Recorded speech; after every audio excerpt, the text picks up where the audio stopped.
and welcome back to Are You Serious? Ways of Being a Serious Writer. I'm Jessica Klimish, a creative writer who mostly writes flash fiction, and I'm a writing coach and editor.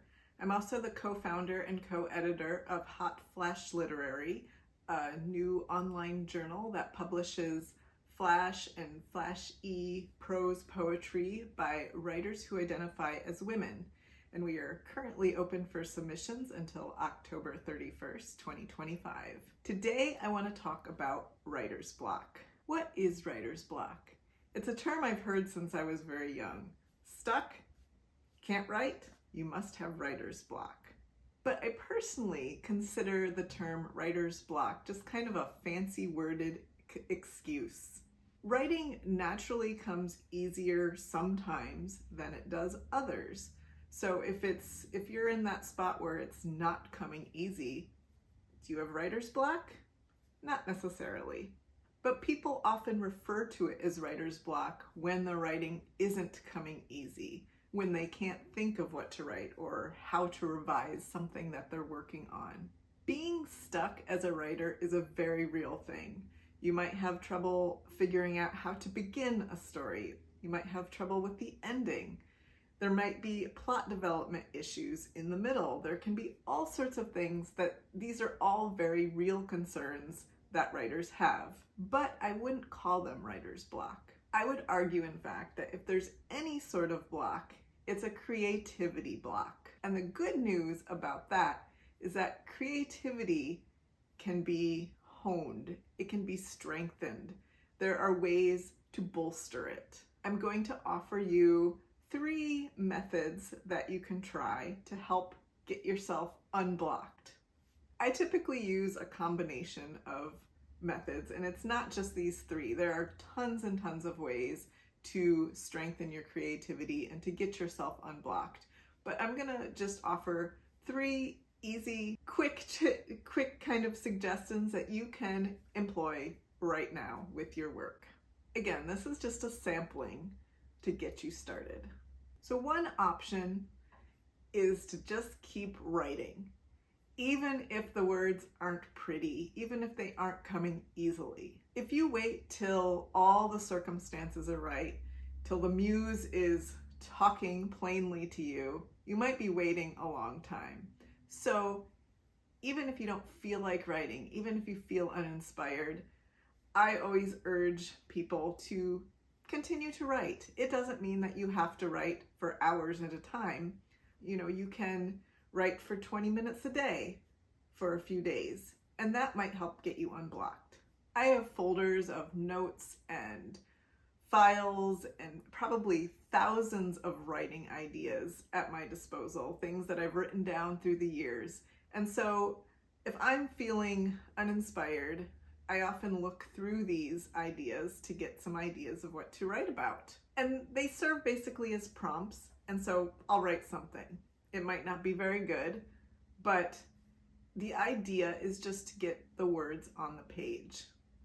Just write a page here, a page there. That can help you get unblocked. But if you don't write at all, you're gonna probably stay blocked. So most writers are probably familiar with Anne Lamott's essay, Shitty First Drafts.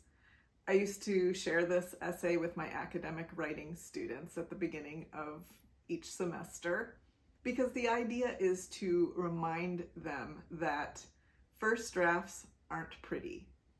And what sometimes happens when people are blocked is because they want to produce the perfect draft. And that's rarely going to happen. And so it's a good reminder to just get words on the page, and they don't have to be pretty. And no one has to see your first drafts. In fact, probably nobody should see your first drafts for the most part. The second method is simply to bolster your creativity. And you can do this without actually writing. Like writing, creativity is a muscle, and it needs to be toned. There needs to be some practice. So something that I often recommend is exposing yourself to other art and art forms. It could be painting, drawing, dancing, music, whatever. And like, I take art classes, and that's one thing I do to help bolster my creativity and also get better at another skill. But you don't actually have to do it yourself if you don't want to. You could go to an art museum, you can go to a play, go to a concert. All of these things can help inspire your creativity. I always say creativity begets creativity. I'm usually my most creative when I'm surrounded by creative people or art.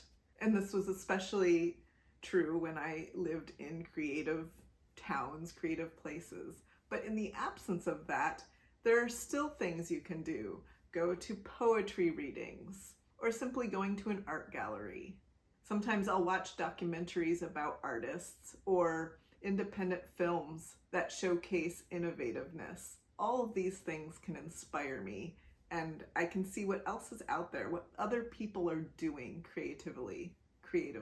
A third method to getting unblocked is to do what I call, and I think a lot of writing coaches and mentors call it as well, radical revision. This may be most useful when you have a full draft or something that's in a state where you're like, I just don't know what more I can do with this. Especially if it's a draft that you're just not completely in love with. And I say this because if you feel meh about something you're writing, chances are the reader is also going to feel meh about it. So I always encourage writers to really like what they're writing and what they're submitting to journals, because that's going to be the good stuff. If you don't feel passionate about what you are writing, neither is your reader, most likely. When I revise, I always start with a blank document up on my screen. I have two monitors, so I'll have the one draft here and a blank document here, and I retype. Now, of course, again, I write short fiction, so this may be easier than if you're doing this radical revision for a novel, but you can still do it regardless of length. You can take scenes or chapters, smaller excerpts of whatever you're writing, and do this radical revision. And the thing about the radical revision is that you don't have to use this revision. The idea is to get you unstuck. So it's just sort of a writing exercise, maybe even sort of free writing, to get you out of that creative block. So some examples of radical revision would be like revising in reverse, starting your story from the end, or changing point of view, changing tense. You could add some supernatural element. You could get rid of a character. You could add a character. Basically, what you want to do is kind of turn this story or whatever it is you're working on its head, because that will force you to look at it differently. It gives you a different perspective. And that's what creativity is. You can also, and I mentioned this in my previous video, what you can learn from writing short or from writing microfiction is you can give yourself constraints. And that's another great way to do some radical revision. Take a 1,000 word story and say, okay, I'm going to make this story 500 words. And you have to be creative to get to that. And so that you're exercising your creativity in that way. And that's going to get you unblocked. I feel very confident about this, because if you continue doing what you're doing and it's not working, you're not going to get unblocked. So again, you don't necessarily need to use this revised copy. So if you cut 1,000 word story to 500 words and you're like, I don't like this, get rid of it. You go back to your 1,000 word story. That's fine. But you might have some breakthroughs in the process, and that is the goal. The goal is to unblock your creativity. There are many things that keep us from writing when we're writers. Time is a big one. Motivation. We're very busy. We might be exhausted. We have lots of responsibilities. And these are all things that can genuinely keep us from writing. Writer's block, though, is not one of those things. It's just an excuse. If you want further guidance for whatever you're working on or whatever you're stuck on, any sort of creative lull you might have, my Writing Coach Power Hour can help you give your writing a boost. For more information, you can visit my website, jessicaclemish.com. If you found this video helpful, I hope you'll subscribe, like, comment, and share. Thank you for watching, and I'll see you next time. Bye.